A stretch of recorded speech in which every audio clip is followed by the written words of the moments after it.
Donc, la semaine passée, nous avons commencé la... Nous sommes toujours dans le livre Le chemin d'être disciple. Nous avons partagé la semaine passée sur la séparation d'avec le moi.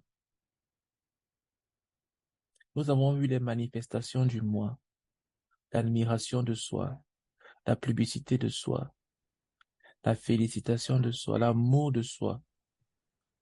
Hein. Nous avons vu cela. Nous avons même partagé l'expérience de John Toller, le prédicateur du XIVe siècle, qui avait été repris par un homme de Dieu humble de son époque, sur le fait qu'il avait besoin de mourir, qu'il devait mourir avant que Dieu puisse l'utiliser. Euh, Permettez que je dise quelque chose à ce sujet, parce que plusieurs fois, euh, les gens se disent que c'est le don spirituel qui fait le service. C'est parce que quelqu'un a un don spirituel qu'il peut servir Dieu. Le don spirituel ne qualifie pas pour le service. Ce n'est pas parce que tu as un don que tu sais faire quelque chose. Ce n'est pas parce que tu es doué pour faire quelque chose que tu peux être utile entre les mains de Dieu. Dieu ne regarde pas les capacités de l'homme d'abord. Il regarde d'abord le cœur. Il regarde d'abord le cœur. Donc, ce n'est pas une question de don spirituel. Ce monsieur John Toller était doué. Il y a des personnes qui savent prêcher, qui savent parler, qui savent présenter des choses. Elles sont éloquentes. Elles ont la parole. Elles ont le verbe, comme on dit. Mais ce sont des personnes orgueilleuses, remplies d'elles-mêmes, remplies d'elles-mêmes. Par conséquent, inutiles à Dieu. Dieu ne peut pas remplir ce qui est déjà rempli. Donc, s'il te plaît, avant qu'on ne continue, qu'on ne commence la prochaine partie, je veux te faire comprendre que ce n'est pas tes capacités, tes talents, tes dons spirituels qui vont te rendre utile à Dieu. Au contraire, au contraire, plus une personne se sait douée, moins cette personne pourrait être utile entre les mains de Dieu. Parce que dans le monde, on apprend aux gens à avoir confiance en eux-mêmes, à s'appuyer sur leurs dons, sur leurs capacités, sur leurs talents. Mais dans le Seigneur, on apprend à s'appuyer sur le Seigneur Jésus-Christ, sur Dieu, sur Dieu. Si tu as des dons talentueux, des talents, tout ce que tu veux, mais que tu ne t'appuies pas sur Dieu, c'est-à-dire que tu ne cherches pas à être accepté par Dieu dans ton caractère, dans la personne que tu es, dans le cœur que tu as, tu ne peux pas être utile entre les mains de Dieu. Soit la personne la plus généreuse qui soit la personne la plus disciplinée qui soit la personne la plus euh, euh, euh, talentueuse dans le chant. Peut-être tu sais très bien chanter, tu as une très belle voix, tu sais très bien composer, tu sais très bien faire des choses, tu sais très bien évangéliser, tu sais très bien enseigner, tu sais très bien prêcher, tu sais très bien faire beaucoup de choses. S'il te plaît, si tu as un cœur qui ne peut pas être accepté par Dieu, un cœur orgueilleux, Dieu ne va pas t'utiliser. Il ne va pas t'utiliser. C'est pour ça que vous allez voir des personnes qui sont très douées mais qui ne décollent pas à cause de l'orgueil dans la vie, à cause de l'orgueil, à cause de l'amour de soi, l'amour du moi. Ils ne veulent pas accepter de mourir. Ils pensent qu'en mourant, ils vont perdre. Ils pensent qu'en se laissant marcher sur les pieds, ils vont perdre. Ils pensent qu'en se laissant exploiter, ils sont stupides. Ils pensent qu'en se laissant humilier, en se laissant mépriser, ils sont stupides. Non. Dieu ne peut pas t'utiliser si tu es orgueilleux. Sois aussi doué que tu peux être. Tout ça, c'est Dieu qui te les a donnés. Mais s'il voit de l'orgueil dans ton cœur, il ne va pas t'utiliser. Donc, ça, c'était le cas de John Toller que nous avons vu la semaine passée. Et dès qu'il a accepté d'aller mourir, de renoncer à toute la gloire qu'il avait, mais d'aller se retirer pour rester devant Dieu. c'est là où son ministère a réellement commencé. Nous avons vu la réponse à la vie centrée sur le mal. Nous avons dit 7 choses dessus. La croix du Seigneur Jésus-Christ. Tu dois prendre une décision claire. Tu ne vas pas dormir et te réveiller, découvrir que la vie du moi est partie. Non. Le renoncement à la vie du moi est un acte conscient. C'est-à-dire que tu décides. Tu décides. Ce n'est pas un acte inconscient. On ne meurt pas au moins de façon inconsciente. C'est-à-dire que tu ne restes pas comme ça et puis après tu découvres qu'un jour que tu es devenu humble. C'est faux, ça ne marche pas. Tu ne vas pas dormir, tu vas te réveiller et tu vas dire que, ah, je suis humble. Est-ce que je suis devenu humble? Ah, vraiment, je suis devenu humble. Subitement, les gens vont te dire, mais tu es devenu humble. Tu vas dire, c'est vrai, je suis devenu humble. Non. Il faut un acte décisif, un acte quotidien.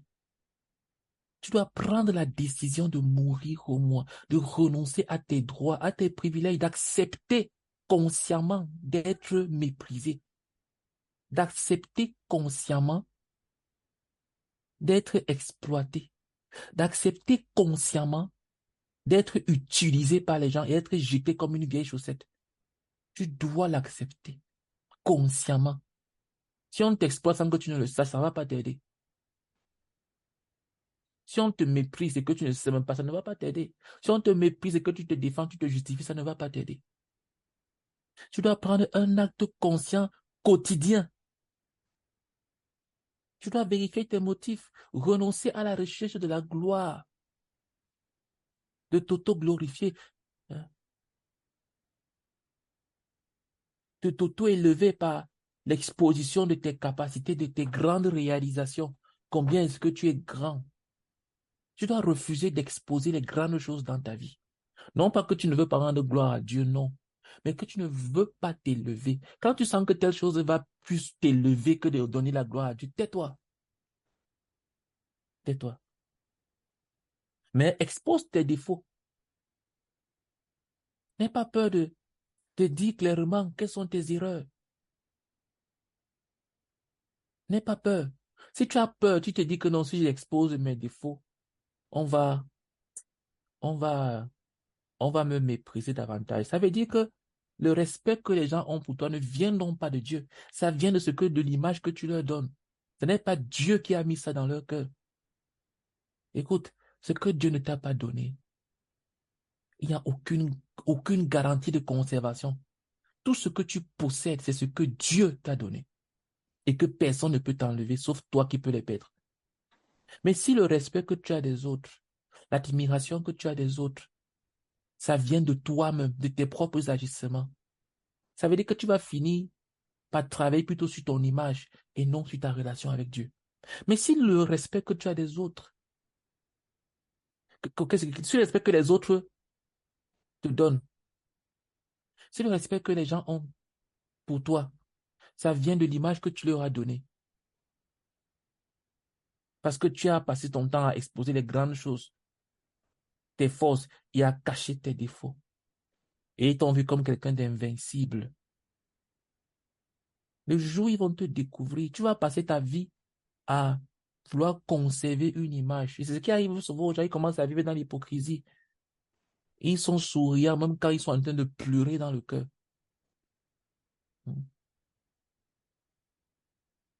Mais si le respect que les gens ont pour toi, l'admiration que les gens ont pour toi découle de ta relation avec Dieu seul, ça veut dire que tout ça n'est fondé que sur ta relation avec Dieu. Qui peut t'enlever ça? Qui peut t'empêcher de marcher avec Dieu? Qui? Qui peut t'empêcher de marcher avec Dieu? Si ce n'est toi-même et ton péché. Donc ne crains pas d'exposer tes échecs et ne crains pas de cacher tes succès. Ne crains pas. Confesse la corruption de ton cœur. Aie quelqu'un à qui tu vas tout exposer dans ta vie.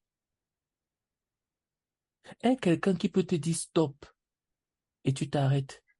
Parce que si tu n'as personne dans ta vie, une vie qui n'a pas de barrière, une vie qui n'a pas de, qu'est-ce que je dis, une route qui n'a pas de frontières. Pourquoi est-ce qu'on dit, comment est-ce que les gens font pour rouler? C'est parce qu'il y a des frontières à gauche comme à droite. C'est ça qui te permet d'avoir une direction. Quand tu as des limites dans la vie, ça te donne une direction. Les gens n'ont pas de direction dans leur vie parce qu'ils n'ont pas de limites. Ils n'ont pas de bas. Ils ne connaissent pas les limites. Ils ne connaissent pas leurs frontières. Comment est-ce que les gens font pour rouler sur la route? C'est parce qu'ils connaissent les frontières de la route. Mais une route qui n'est pas tracée, qui n'a pas de garde-fou, les gens vont se cogner à tout moment. Donc, voilà comment traiter avec le moi. Est quelqu'un à qui tu peux tout exposer. Même si tu as l'impression que ton image sera salie auprès de cette personne-là. Ce sera ton image. Décide qu'il y a quelqu'un sur cette terre qui va te connaître tel que tu es. Et non tel que tu veux te présenter à cette personne. Au risque qu'un jour, cette personne te trahisse. Tu es en train de traiter avec Dieu. Mais décide. N'aie pas une double vie. Donc, c'est là où on s'est arrêté. Aujourd'hui, nous allons continuer sur les remarques finales sur la vie centrée sur le moi. Donc, nous allons lire. La vie centrée sur le moi est souvent une manifestation d'un amour du monde et d'une conformité à celui-ci. La parole de Dieu dit à propos du monde, n'aimez point le monde, ni les choses qui sont dans le monde. Si quelqu'un aime le monde, l'amour du Père n'est point en lui. Car tout ce qui est dans le monde, la convoitise de la chair, la convoitise des yeux et l'orgueil de la vie, ne vient point du Père, mais vient du monde. Et le monde passe et sa convoitise aussi. Mais celui qui fait la volonté de Dieu demeure éternellement. 1 Jean chapitre 2 du verset 15 au verset 17. La parole de Dieu dit encore, pour ce qui me concerne, loin de moi la pensée de me glorifier d'autre chose que de la croix de notre Seigneur Jésus-Christ, par qui le monde est crucifié pour moi, comme je le suis pour le monde. Galates chapitre 6, verset 14. La vie du moi, la vie centrée sur le moi, frère, sœur, est la manifestation de ce que tu aimes le monde. Tu veux ressembler au monde. Tu aimes le monde, tu veux ressembler au monde. J'étais en train d'écouter, il y a un influenceur là sur YouTube, et il expliquait que ce qui va apporter le respect de l'Afrique, ce sera le développement économique. Il expliquait que ce qui va faire en sorte que le monde va respecter l'Afrique, ce sera son développement économique.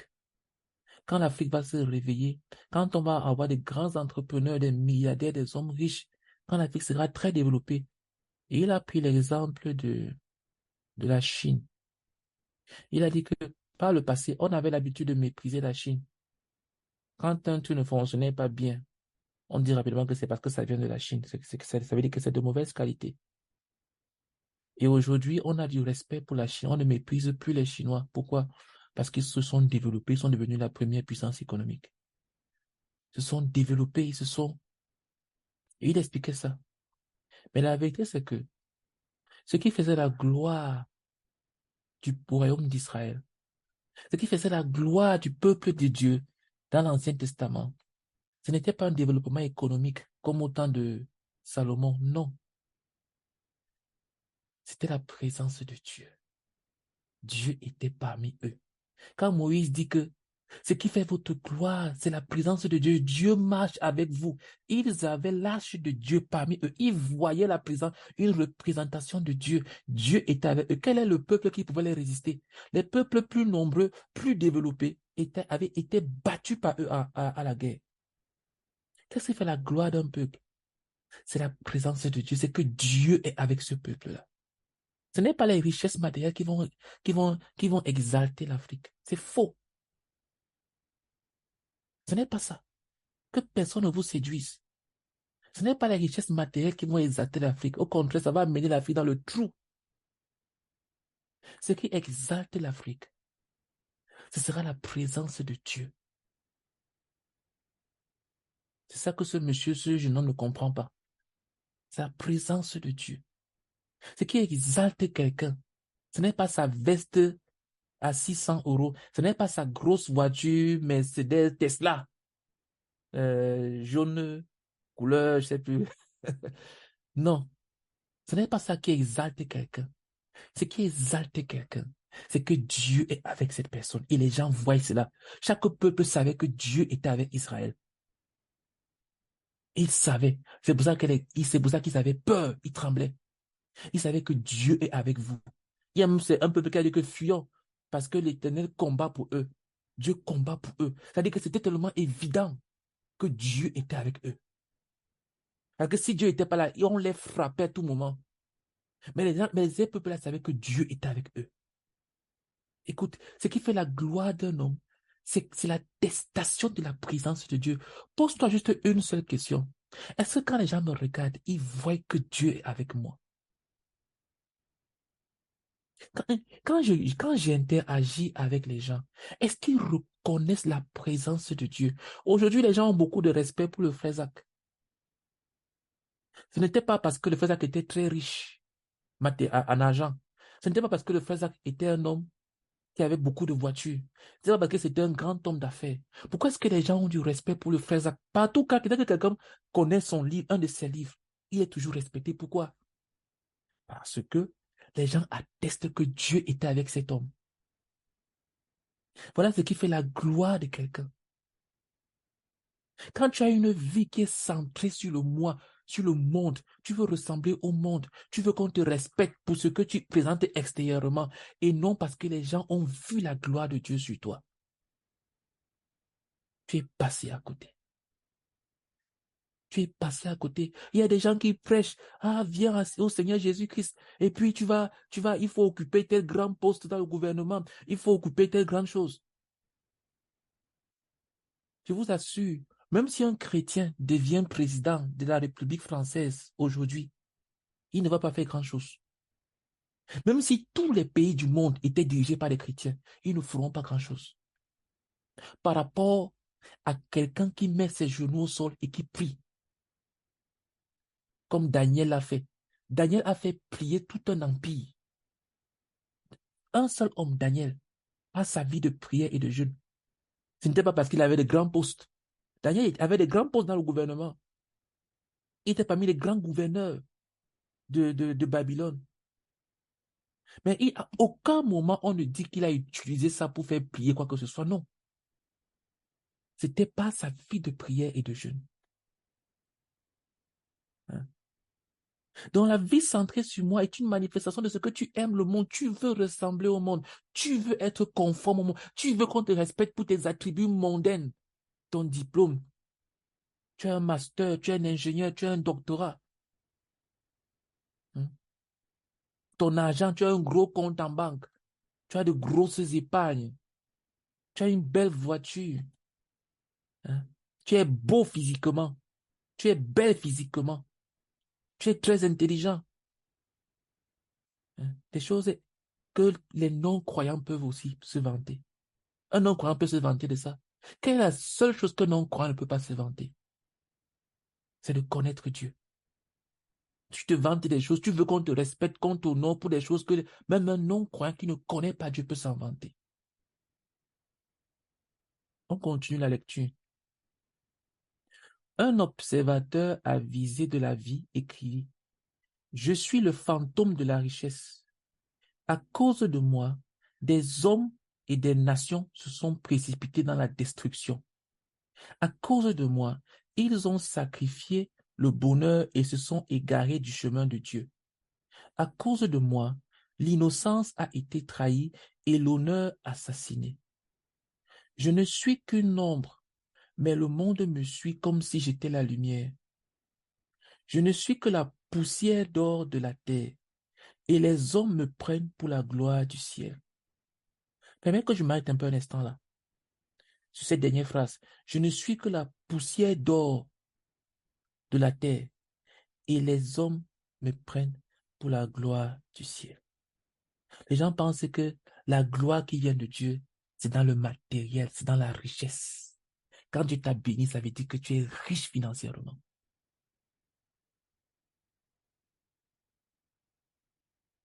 Voilà la bénédiction de Dieu.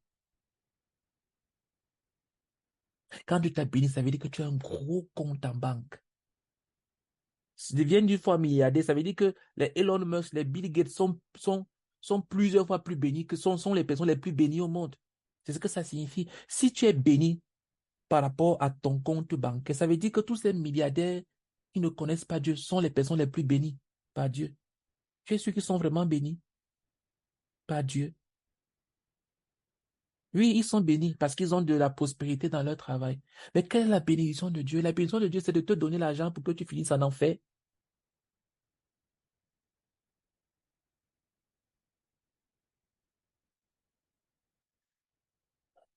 Le frère Théodore raconte l'histoire de ce roi, je crois que c'est le sultan de Brunei, qui est tellement riche que il avait un profond désir, il voulait construire un jet privé tout en or.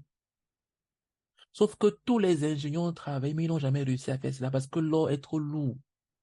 L'or est dense, c'est pas comme l'aluminium. L'or est lourd. Donc ça peut pas voler. Donc on va construire ton avion en or, mais ce sera un avion qui ne va jamais voler. Parce que la richesse ne peut pas permettre à un homme de décoller. C'est pour ça que les hommes riches sont plus difficiles à entrer au ciel, ont plus de difficultés à entrer au ciel qu'un chameau dans le talus d'une aiguille. Pourquoi? Parce que la richesse te retient sur terre. C'est lourd. C'est lourd. L'or ne décolle pas. Un avion fait d'or ne décolle pas. C'est lourd. Un avion fait de diamants ne décolle pas. C'est lourd.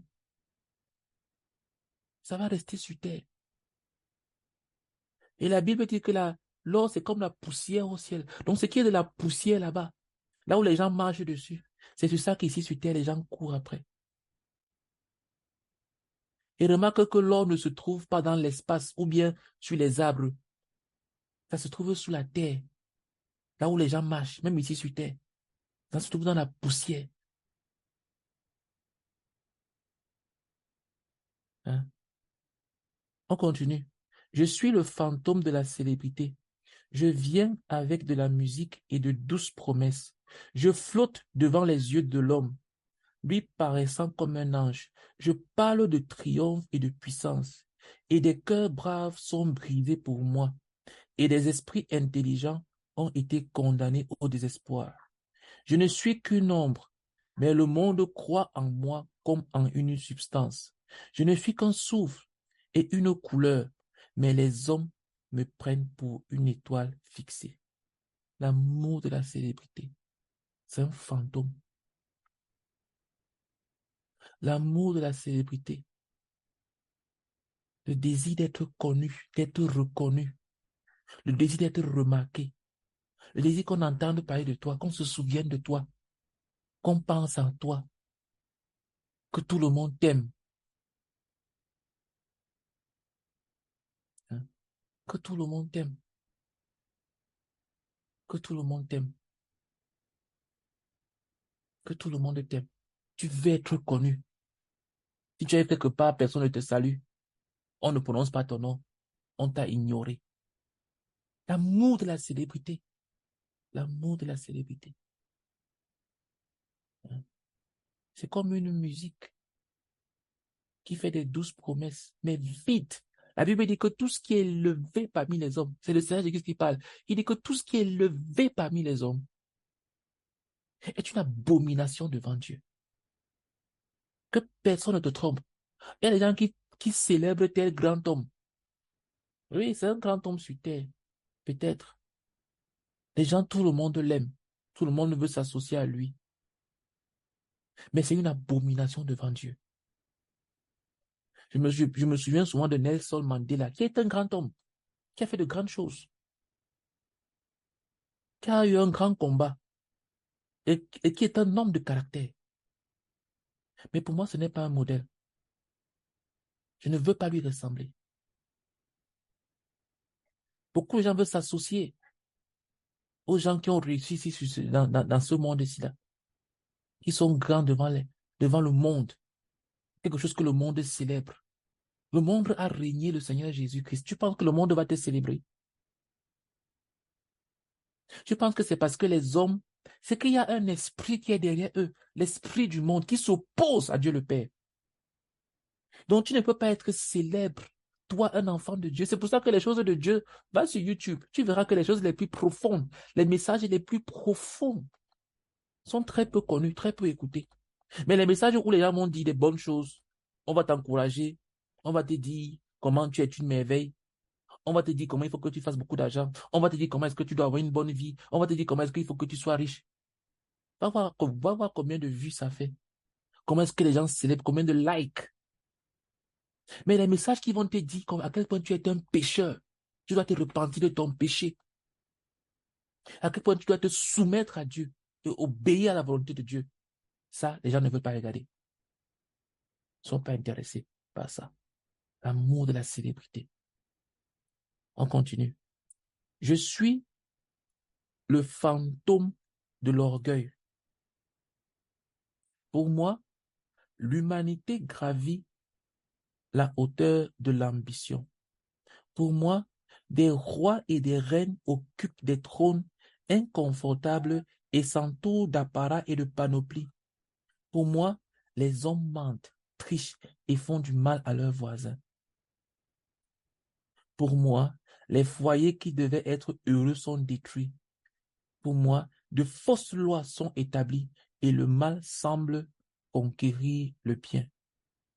Je ne suis qu'une ombre, mais le monde me prend pour le soleil.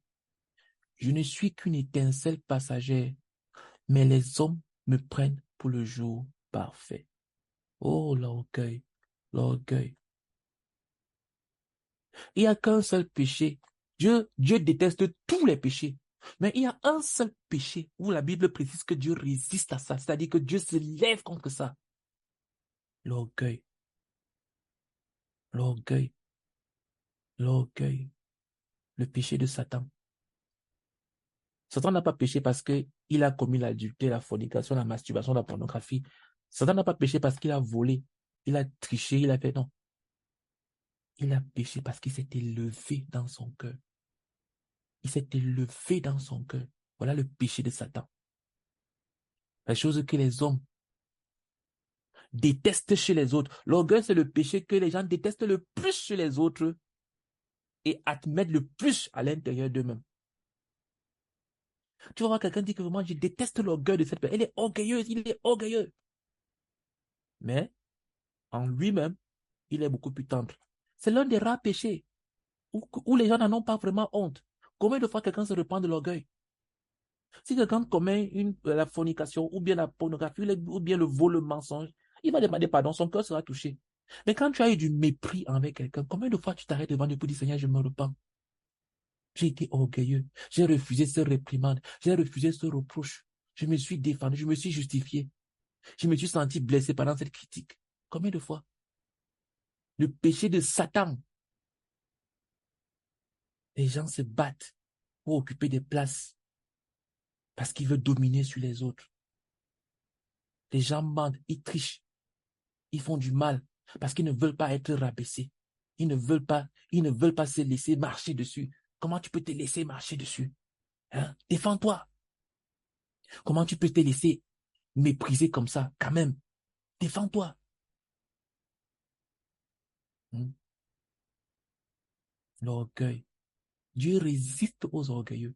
Dieu résiste aux orgueilleux. Tu ne peux aller nulle part avec Dieu avec un cœur rempli d'orgueil. Tu ne peux pas.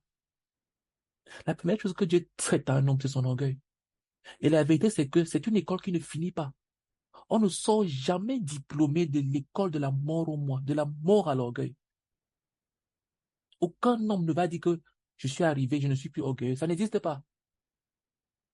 Ça n'existe pas. Jusqu'à ce que tu fermes les yeux sur cette éternité-là, tu seras toujours en train de traiter avec ça. Parce que c'est le péché même de Satan. C'est-à-dire, c'est la racine du mal en l'homme, l'orgueil. L'orgueil. Hein. Il n'est qu'une ombre. Je ne suis qu'une ombre. Mais le monde me prend pour le soleil. Les gens courent après ça. Pourquoi est-ce que les gens recherchent l'argent? Parce que il y a de l'orgueil à avoir beaucoup d'argent, à se sentir plus dans le besoin, puisque tu n'auras plus à demander. Tu seras indépendant. Indépendant. Donc, qu'est-ce que les gens veulent être célébrés? Parce qu'il faut qu'on nourrisse leur orgueil. L'orgueil, l'orgueil, l'orgueil. Rejette la vie du moi. Ne lui permets pas de survivre une seule seconde d'une façon ou d'une autre. Fais d'elle un ennemi horrible et sois-en totalement libéré. À moins que tu n'en finisses avec ta vie du moi, tu ne peux être disciple de Jésus. Ce n'est pas possible. Ce n'est pas possible. Entre dans cette école-là où tu décides de mourir à tes propres droits. Hein? On l'a vu la semaine passée. Voici la réponse. La croix. La croix, c'est quoi? C'est quelque chose que tu n'as pas accepté, mais quelque chose que tu n'as pas désiré, mais que tu acceptes. La croix de Christ, ce n'est pas que tu vas chercher les problèmes. Et puis on commence à te chauffer, tu dis vraiment c'est la croix. Non. La croix du Seigneur Jésus-Christ, ce sont des choses qui viennent sur toi, venant de Dieu, et tu les acceptes. Tu ne les as pas provoquées. Ne va pas provoquer et on te frappe et puis tu dis que c'est la croix. C'est pas la croix, c'est une punition. La croix n'était pas une punition pour le Seigneur Jésus-Christ.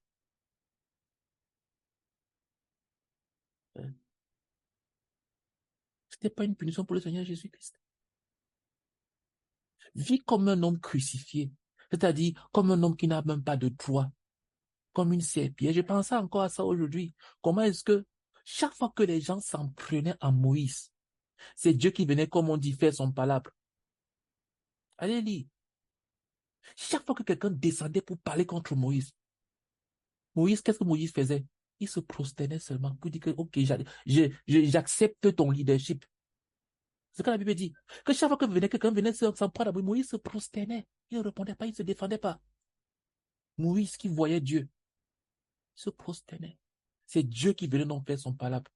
Je me suis dit que si Dieu ne fait pas mon palabre, si Dieu ne prend pas ma défense, si Dieu n'agit pas et tout, est-ce que ça ne veut pas dire que quelque part il y a un problème?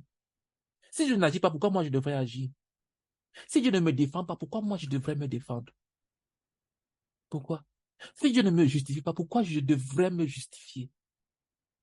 Pourquoi? Pourquoi?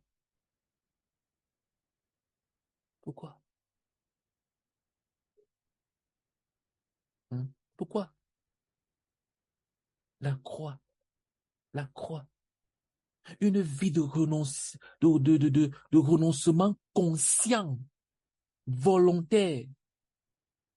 Tu renonces tout le temps à tes droits. Quelqu'un est en train de se tromper sur ton compte, renonce à apparaître juste, à te justifier. C'est une décision, ce n'est pas le hasard. C'est un choix de vie. Tu décides de vivre comme ça. Peut-être dans 10 ans, la personne connaîtra la vérité sur toi.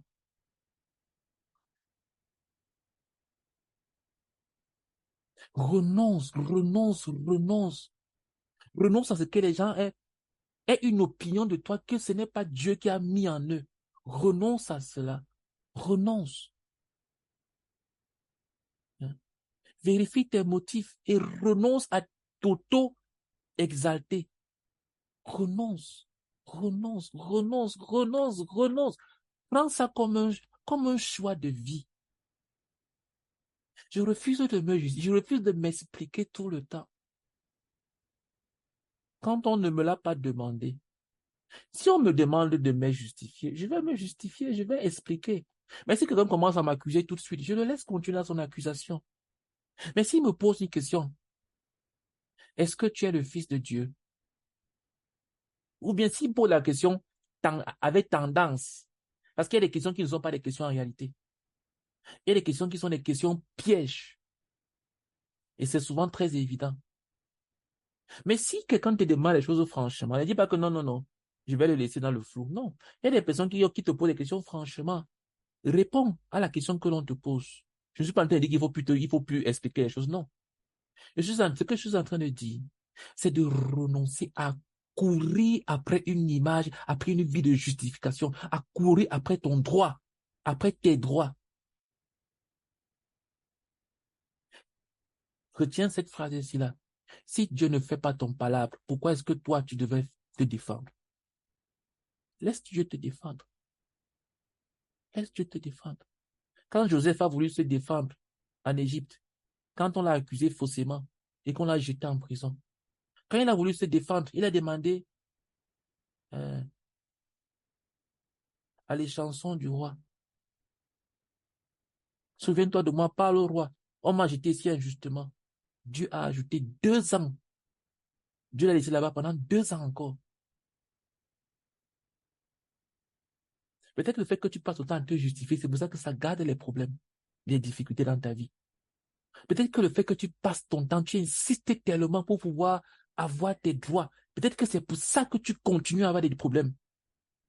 Mais si tu décides de mourir, qu'est-ce qu'on peut faire à un mort? Tu vas le gifler, il ne te répond pas. Tu vas cracher sur lui, il ne te répond pas. Tu l'insultes, il ne te répond pas. Tu vas encore faire quoi? C'est pas que c'est toi qui vas paraître stupide. Imaginez quelqu'un qui est en train d'insulter, frapper sur un mort, un cadavre. Entre les deux, qui sera stupide? Décide de mourir, renonce. Est-ce qu'un cadavre réclame ses droits? Est-ce que quelqu'un qui est mort réclame ses droits? Il réclame à être enterré à tel endroit. Il insiste que je me réveille, je dis que non, ne m'enterrez pas ici. Et puis après, je me recouche. Et puis je me réveille, après, je dis non, je n'aime pas le costume que vous m'avez porté. Après, je me recouche. Et puis je me réveille, je dis non, non, non, je ne veux pas que telle personne soit à mon enterrement. Après, je me recouche. Vous avez vu un mort faire ça? On décide de tout pour lui. On décide de tout pour lui. Tout, tout. Renonce à tes droits. Sois centré sur Dieu.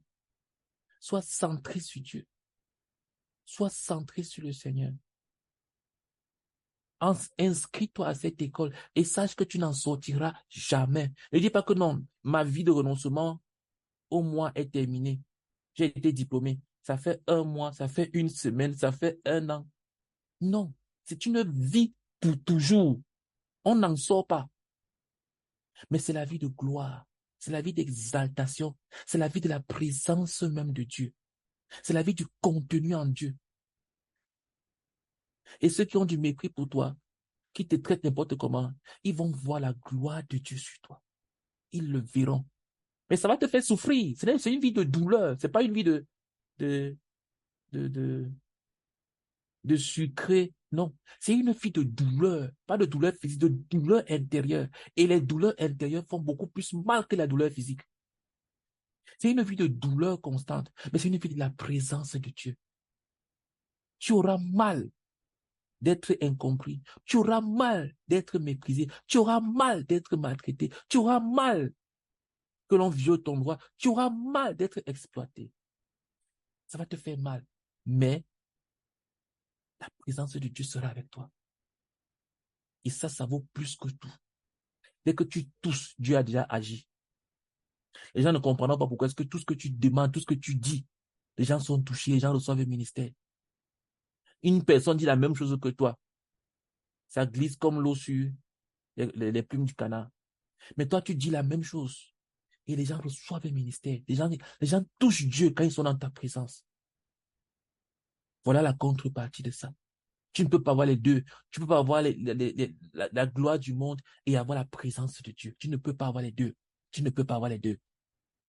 Les gens ne vont pas te respecter parce que tu as une belle veste, parce que tu es bien habillé, parce que tu t'habilles bien, parce que tu as beaucoup d'argent, parce que tu as une belle voiture, parce que tu es beau, parce que tu es belle, parce que.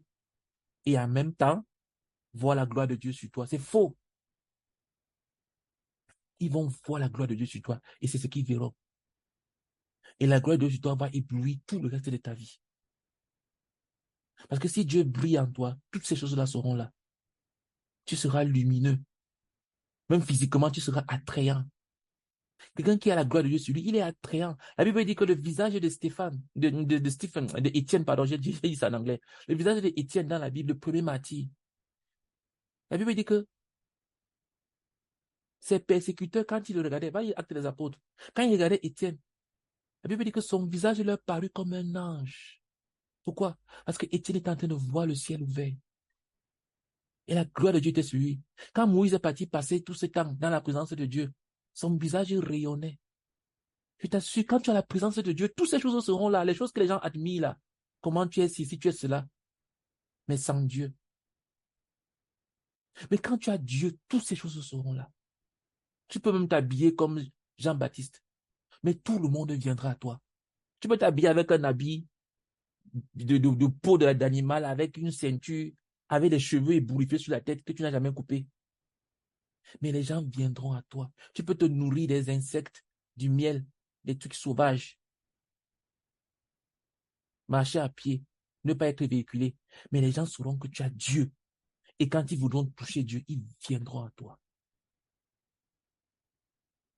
D'autres vont te mépriser. Ceux qui ne veulent pas de Dieu vont te mépriser. Dis comment est-ce que tu es bizarre et tout. Parce que Dieu ne les intéresse pas. Mais ceux qui aiment Dieu sauront où te trouver. Voilà la vie du renoncement au moi. Et c'est une vie continue. C'est un style de vie. Et ça clôture cette partie du renoncement au moi. Euh,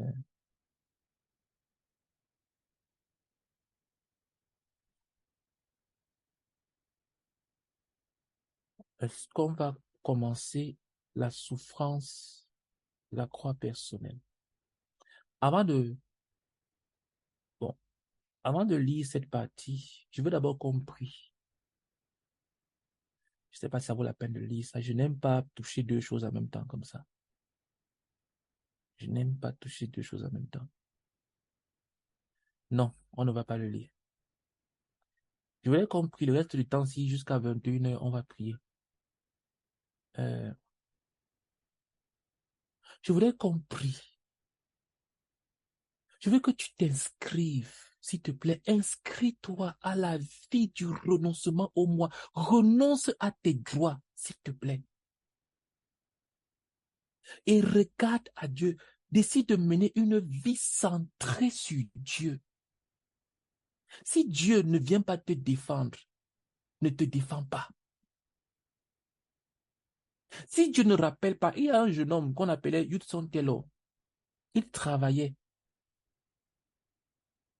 comme aide-soignant chez un monsieur. Et ce monsieur lui donnait son salaire chaque semaine.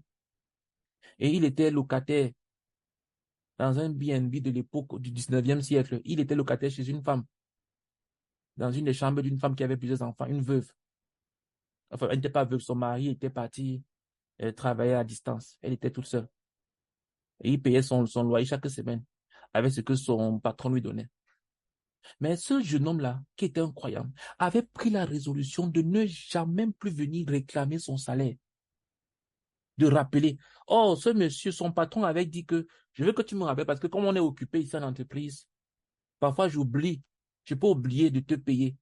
Donc, s'il te plaît, rappelle-moi toujours avant. Il a dit oui. Mais dans son cœur, il avait fait un engagement que je ne vais pas lui rappeler. Je vais prier et je vais voir comment Dieu va exaucer ma prière. Et une semaine est passée. Le monsieur ne lui a pas donné son salaire, il a oublié. Et Hudson Taylor a commencé à réfléchir. Et il devait payer le loyer le lendemain. Il a commencé à réfléchir. Je vais faire comment? Cette dame qui a beaucoup d'enfants, qui est toute seule, son mari n'est pas là. Qu'est-ce que je vais lui dire quand elle va venir frapper à ma porte? Il est rentré ce soir-là. Il avait traîné, il est même revenu. Il était là là-bas en entreprise. Il se dit que maintenant, peut-être le monsieur va venir et tout. Il s'est demandé, mais qu'est-ce que je vais faire? Il est resté là, traîner, traîner, traîner. Il a commencé à prier, Seigneur, interviens. Et on ne sait pas comment. Le monsieur l'a retrouvé, est revenu. Il lui a dit, ah, excuse-moi, j'avais oublié de te remettre ce chèque. Il lui a remis le chèque. Il savait ça qu'il a payé son loyer. L'histoire est un peu plus dramatique que ça, je me souviens plus dans les détails. Mais c'est beaucoup plus dramatique. Ce que j'essaie de dire, c'est quoi? C'est que nous vivons avec un Dieu qui est réel, avec un Dieu qui est vrai, avec un Dieu qui est authentique. Expérimentons-le. Expérimente ce Dieu. Est-ce qu'il est réel? Quand tu fais une demande d'emploi, est-ce que tu bonifies tes compétences? Est-ce que tu arranges tes choses? Ou bien tu es juste vrai? Tu veux voir Dieu agir? Tu comptes plus sur la prière? Tu fais ton CV comme il faut. Mais est-ce que tu bonifies tellement les choses, tes expériences professionnelles? Tu arrondis les angles, tu arrondis les bouts. Ou alors tu pries pour être vrai et honnête. Hein? Qu'est-ce que tu fais? Hein? Avant qu'on ne prie, pardon, je vais te rappeler encore ces 7 points, s'il te plaît. Que ça entre à l'intérieur de toi. Que ça entre à l'intérieur de toi. C'est la réponse à la vie centrée sur le moi. Si tu vis centré sur le moi, tu ne vas pas t'élever avec Dieu. Si tu es une personne que tu es toujours blessé, moindre chose, tu es blessé. Tu vas rester un bébé spirituel parce que ce sont les bébés qui sont blessés à tout moment. Les bébés qui sont fragiles à tout moment. Hein? Un enfant, un bébé est fragile à tout moment. Si tu le touches brutalement, tu peux casser un os. Tu peux couper ici, tu peux blesser là-bas. C'est comme ça que les bébés sont. Donc, si tu es le genre que dès qu'on te frôle, un peu comme ça, tu cries. Qu'est-ce que Dieu peut faire avec toi? S'il te plaît, choisis une vie crucifiée. Pas un acte, je répète, pas un acte conscient, volontaire de renoncement à tes droits. Accepte que les gens te méprisent. Accepte que les gens se jouent de toi. Même si tu le sais, laisse-les se jouer de toi. Ne cherche pas à te protéger. Mais ne me comprenez pas mal. Hein. Si quelqu'un vient t'arnaquer et tu vois bien que c'est une arnaque et tu dis que non, non, non, je renonce, sache que ton argent ne t'appartient pas. C'est l'argent que Dieu t'a donné. Donc, si tu traites mal l'argent que Dieu te donne, disant que non, je vais accepter perdre ça à être arnaqué. Non, c'est pas de ça que je parle. Ce que je t'en dire, c'est que si tu as prêté l'argent à quelqu'un, par exemple, et que la personne t'a emprunté cet argent et refuse de te rembourser cet argent, laisse-la avec. Ne lui cours pas après. Voilà ce que je suis en train de dire. Si tu as fait du bien à quelqu'un et que la personne est en train de te tourner en rond quand tu as besoin d'elle, accepte, laisse-la. La prochaine fois qu'elle vient te demander de l'aide, aide-la. Mais tu sais quel genre de personne c'est. Quelqu'un, quand elle est dans le besoin, elle te contacte et tu peux l'aider. Aide-la. Mais quand tu es dans le besoin, tu la contactes, elle ne t'aide pas. C'est de ça que je suis en train de parler. Quand je dis de renoncer, d'accepter d'être exploité. Ce n'est pas de la stupidité. Parce que c'est comme ça que les gens traitent Dieu. Ils exploitent Dieu. C'est comme ça. En fait, Dieu veut que tu partages ses souffrances. Dieu veut que tu partages ses douleurs. Pour que tu ressentes ce qu'il ressent. Quand ses enfants le trompent, hein, quand ils sont bien, ils ne pensent pas à lui. Quand ils ont leur santé, leur travail, leur emploi, leur argent, leur vie, ils ne s'intéressent pas à lui. Ils vivent leur vie tranquille. Ils s'en foutent de ce qu'il pense, de ce que lui pense. Mais quand ils sont dans le besoin, oh Seigneur, interviens, viens à mon aide, viens à mon secours. Seigneur, je compte sur toi.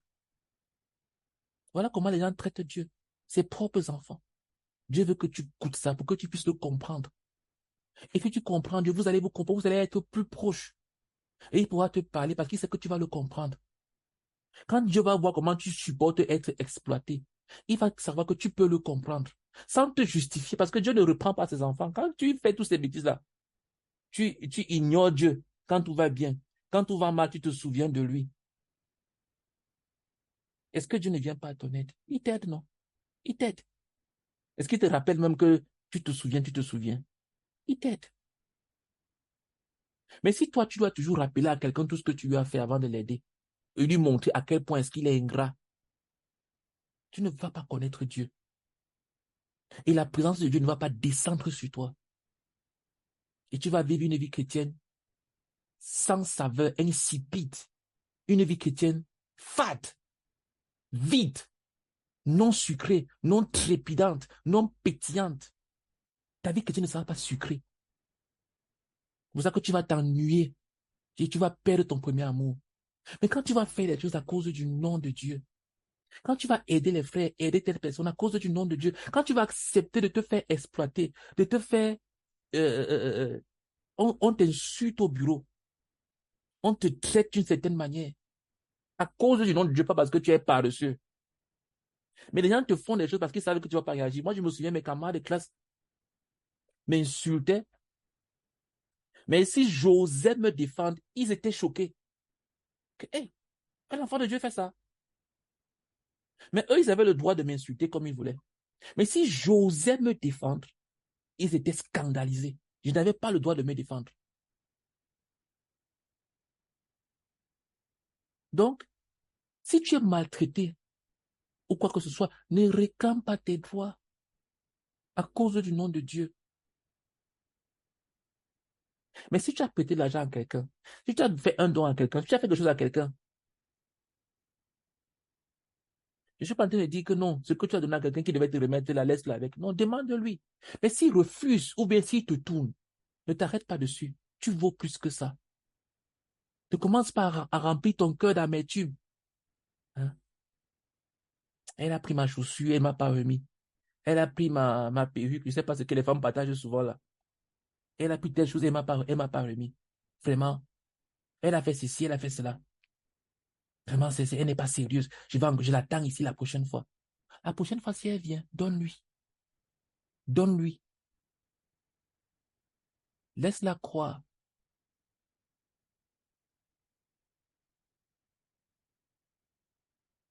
En Chine, il y avait un couple de croyants. À l'époque où la Chine était encore très, très sous-développée, au 19e siècle. Ils cultivaient le riz dans leur village. Ils avaient travaillé à construire une sorte de pompe qui permettait que donc ils avaient creusé et attiré l'eau dans leur champ. Il y avait d'autres champs à côté, le champ des voisins et tout. Mais ils avaient travaillé pour faire des irrigations, de sorte que l'eau vienne de leur côté et par un système qu'ils avaient mis en place, ça pompait de l'eau de leur côté. Et ça arrosait bien leur champ. Et puis ces croyants-là ont commencé à remarquer que chaque, chaque matin ou chaque soir, je me souviens plus très bien quelle fréquence, ils venaient voir que leur pompe avait été détournée pour être plutôt tournée du côté des champs de leurs voisins. Ils se sont fâchés au début. Que mais c'est quoi ces voleurs-là, cette malhonnêteté? On a fini de travailler comme ça et eux, sans même nous demander, ils veulent utiliser. Ils se sont dit qu'ils vont aller leur parler. Mais ils ont gardé leur camp. C'était des chrétiens. Qu'est-ce qu'ils ont fait? Parce que les voisins faisaient ça clandestinement. Qu'est-ce qu'ils ont fait? Quand les voisins venaient même en cachette pour redresser, remettre ça de leur côté, c'est eux-mêmes maintenant qui partaient remettre du côté du voisin la pompe, qui partaient réorienter pour que ça arrose bien le champ du voisin. Ça arrosait pour eux, ça arrosait pour le voisin. Sans rien dire. Ils ne sont pas partis dire au voisin que vraiment, pourquoi ne pas venir simplement me demander un voleur? Non, ils n'ont fait aucun reproche au voisin. Si bien que quelques temps après, les voisins sont venus les voir pour dire, mais vous êtes même quel genre de personne? C'est en qui que vous avez cru comme ça? On vous vole quelque chose et vous ne vous plaignez même pas. Au contraire, vous partagez même le reste avec nous. Et c'est comme ça que les voisins ont cru au Seigneur Jésus-Christ, sans une seule prédication. Ils ont cru par le caractère. Quelqu'un te vole, tu l'attrapes, mais tu ne lui fais aucun reproche. Tout ce que je suis en train de vous dire, ce ne sont pas des recettes de cuisine. Pour dire que applique ça si tu vois ça, applique ça si tu vois ça. Ce que je suis en train de dire, c'est une vie centrée sur le Seigneur Jésus-Christ, centrée sur Dieu. C'est-à-dire les intérêts de Dieu avant tout. Ce que l'on recherche, c'est la gloire du Seigneur Jésus-Christ. C'est tout. C'est tout ce que je suis en train de dire. Et je dis ça que c'est un choix de vie. C'est toi qui décides. C'est toi qui décides. Tu dois prendre la résolution volontairement, consciemment, que je choisis de vivre une vie de renoncement. Je choisis de renoncer à m'auto-justifier. Je choisis de renoncer à me défendre. Je choisis de renoncer à m'auto-glorifier, à m'auto-exalter. Dans le développement personnel, on dit que si tu ne t'élèves pas, qui va t'élever? Commence par t'auto-élever pour que les autres t'élèvent. Dans le Seigneur, c'est le Seigneur qui nous élève. Il élève qui il veut, il rabaisse qui il veut. C'est lui, ce n'est pas nous. Donc, tu caches tes succès et exposes tes défauts. Laisse que les gens découvrent tes succès. Mais laisse pas que les gens découvrent tes défauts. Expose-les. Si quelqu'un dit que tu es comme ça, tu dis que vraiment, il y a un monsieur qui avait dit une fois à Charles Spurgeon, qui était un grand pasteur du 19e siècle au, au Royaume-Uni, un Anglais.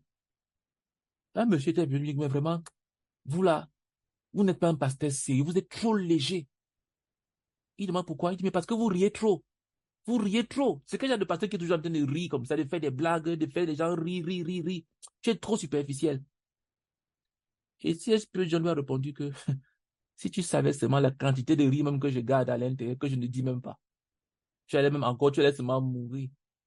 Parce que si le petit que je sors même là, ça t'est pas de là. Si tu savais même ce que je compte, ce que je contiens. Et le monde entier, pour ceux qui connaissent, qui est C.S. Spurgeon, Charles Spurgeon.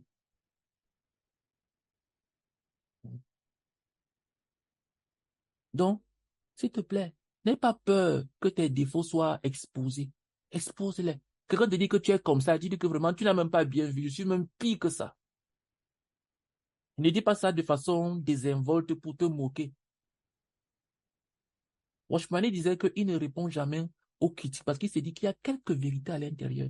Donc, chaque fois qu'on le critiquait, il rentrait, il demandait, dans tout ce qu'on m'a critiqué là, où est-ce que Seigneur, il demandait, Seigneur, montre-moi dans tout ce que les frères ont dit. C'est vrai qu'ils ont parlé avec colère. Ils ont parlé avec ceci, ils ont parlé avec cela. Peut-être même ils ont mal exprimé ce qu'ils voulaient dire. Mais Seigneur, montre-moi dans ce que les frères ont dit, ce qui est vrai, afin que je puisse me corriger. Il ne rejetait pas tout. Même si c'était pas jalousie que les frères le faisaient. Il ne disait pas que non, ils sont jaloux, ils sont jaloux. Non. Il allait devant le Seigneur, il disait, Seigneur, dans tout ce qu'ils ont dit là, montre-moi ce qui est vrai, afin que je puisse me repentir. Cache tes succès, expose tes défauts. Et trouve un père spirituel, une mère spirituelle à qui tu vas tout partager.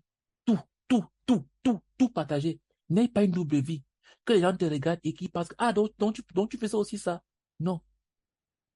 Si tu as quelqu'un comme ça, tu iras loin avec Dieu. Pardon, prions pour que le Seigneur nous accorde, nous tous, de nous inscrire à l'école du renoncement au moi, à l'école de la vie de renoncement. Arrête d'être centré sur toi. Arrête d'attendre que les autres s'occupent de toi. Arrête de réclamer de l'attention. Meurs à cela. On ne m'a pas remarqué. On ne m'a pas... Arrête cet amour de la célébrité-là. Cet amour de l'attention. Donne plutôt de l'attention aux autres. C'est ça qu'on appelle la maturité spirituelle. Imagine une maman qui se fâche que son bébé lui manque d'attention, ne s'occupe pas d'elle. C'est les bébés qui font ça. C'est les bébés qui veulent l'attention.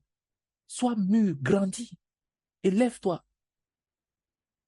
Maintenant, prions pour que nous nous inscrivons, nous tous,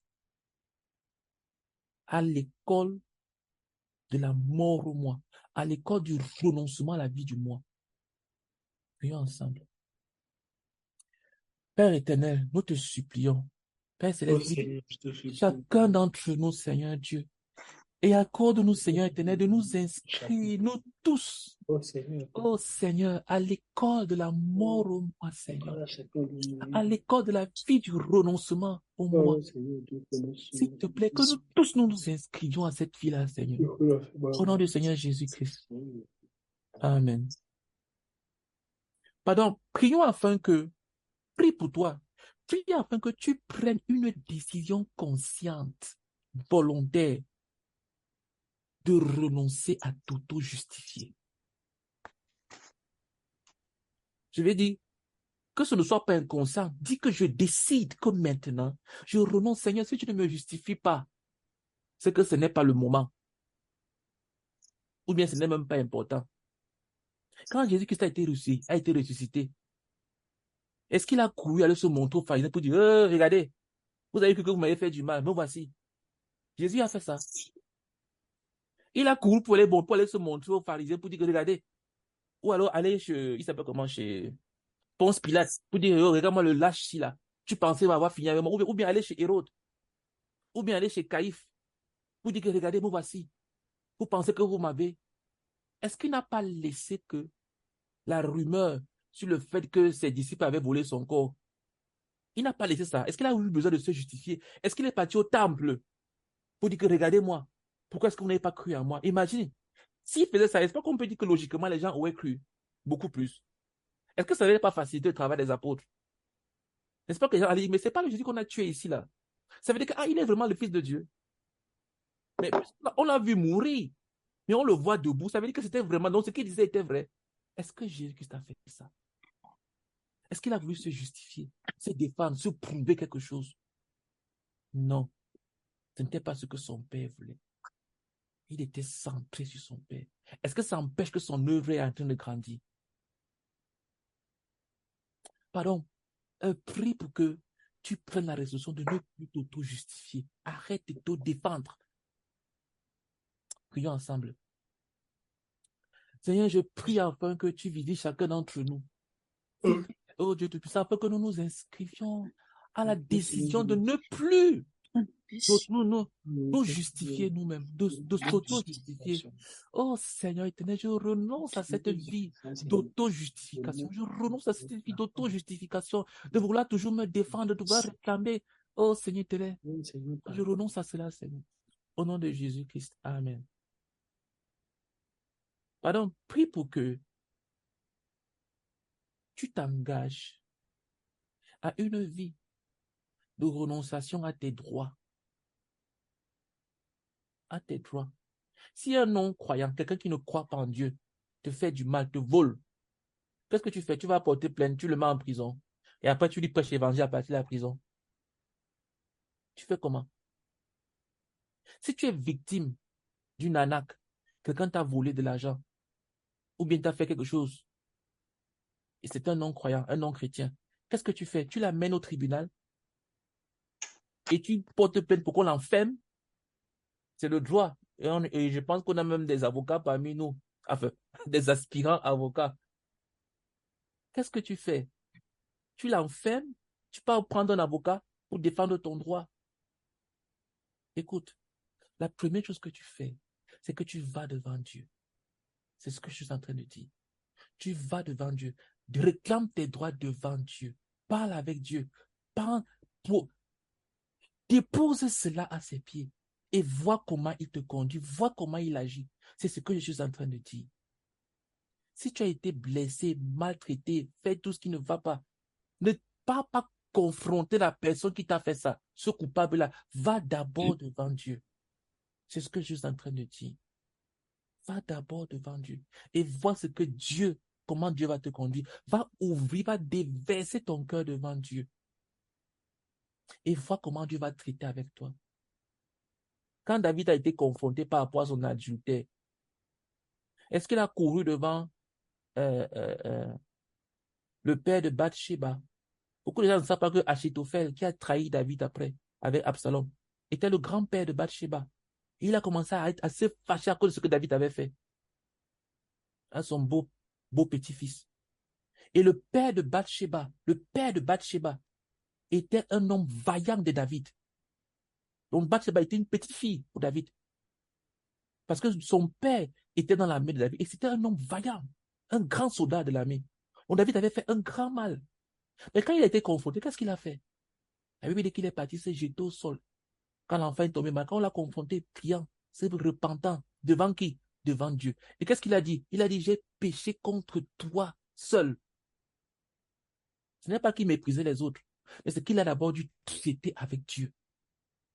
S'il y a un problème, va d'abord devant Dieu. Dépose la chose devant Dieu et vois comment Dieu agit. Pardon, prions pour que nous renoncions à cette vie centrée sur nos droits. Hein? Entre guillemets, mettons les avocats là au chômage avant qu'ils ne finissent même. Au lieu de courir pour que tu te fasses défendre, non. Mais va d'abord présenter tes droits à Dieu. Ne les réclame pas aux autres. Prions pour une vie de renonciation à nos droits, une vie centrée sur Jésus-Christ. Prions ensemble. Seigneur, je prie afin que tu nous visites, Seigneur. Oh Dieu, Seigneur, je prie pour renoncer à ces droits. Seigneur, je renonce à mes droits en tant que mari, en tant que dirigeant, en tant que père, en tant que, oh Seigneur, éternel pasteur, en tant qu'enseignant, en tant que fils, Seigneur. Seigneur, je renonce à tous ces droits, Seigneur. Je renonce à tous ces droits, Seigneur. Je me saisis de toi, Seigneur. Je me saisis de toi. Pour moi et pour chacun de nous, au nom de Jésus-Christ. Au nom de Jésus-Christ. Amen. Ok, bon, terminons par cette prière. Je pense qu'on l'a fait la semaine dernière, mais prions encore. Prions pour nous saisir d'une vie centrée sur Dieu. En fait, tout ce que je vous raconte là, si vous pouvez résumer ça en une seule chose, c'est la vie centrée sur Dieu. Tout, ta vie, tout ce qui te concerne. Tu es à l'école, tu as une mauvaise note, tu vas regarder d'abord avec Dieu. Tu as une bonne note, d'abord tout avec Dieu. Tout centré sur Dieu. Si tu étudies, c'est pour Dieu. Si tu travailles, c'est pour Dieu. Si tu ne travailles pas, c'est pour Dieu. Si tu changes d'emploi, c'est pas parce que tu veux un gros salaire, non. C'est pour Dieu. Si tu te maries, c'est pour Dieu. Tu te maries pas, c'est pour Dieu. Tout centré sur Dieu, c'est tout ce que je suis en train de dire. Pardon, prions pour des vies. Prie pour que tu aies une vie centrée sur Dieu. Que ta vie soit centrée sur Dieu. Prions ensemble. Seigneur, je prie afin que tu nous visites, Seigneur Dieu, et que tu nous bénisses, chacun de nous, Seigneur, avec des vies centrées sur Dieu, des vies centrées sur Dieu, des vies centrées sur Dieu, chacun de nous, Seigneur. S'il te plaît, oh Dieu, s'il te plaît, oh Dieu, s'il te plaît, Seigneur, au nom de Jésus-Christ.